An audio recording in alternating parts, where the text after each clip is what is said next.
Nak cari motor cruiser, nak gaya macam motor vintage. Okey, korang tengok video ini. Inilah dia QJ Moto SRV 250 AMT.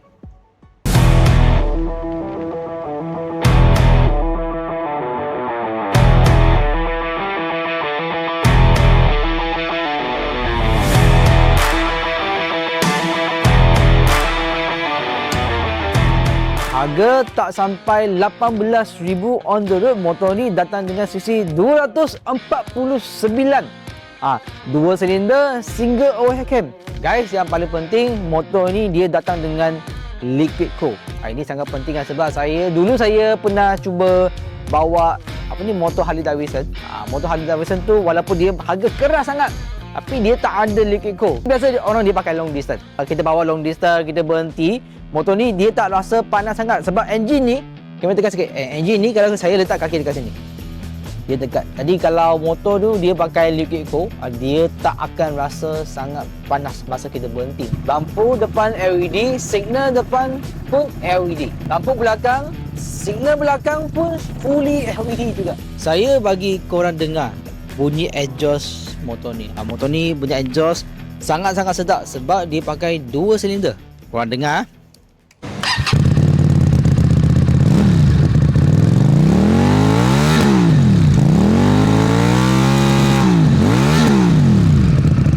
Kenapa motor ni punya nama dia ada AMT dekat belakang? AMT maksudnya Auto Manual Transmission. Maksud kalau kita rasa kita nak bawa auto, motor ni boleh.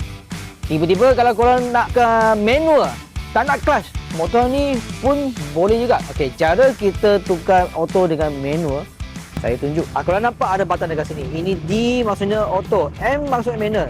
Kalau saya tekan ini, korang nampak? D auto, M manual.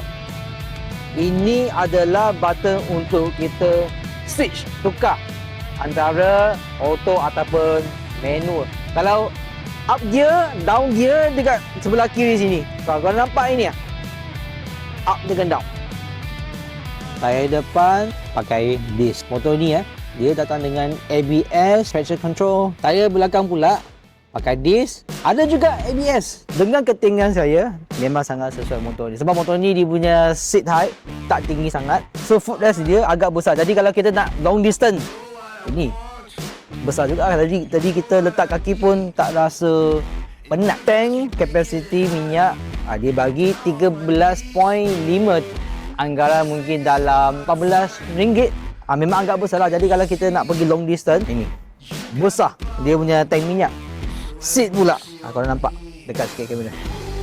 Lembut. Jadi saya duduk atas motor. Okey, memang sangat selesa seat dia. QJ Moto, mantap seat. Kalau korang tak minat motor cruiser macam ni, tak apa, sebab kedai saya ada banyak lagi motor untuk korang pilih.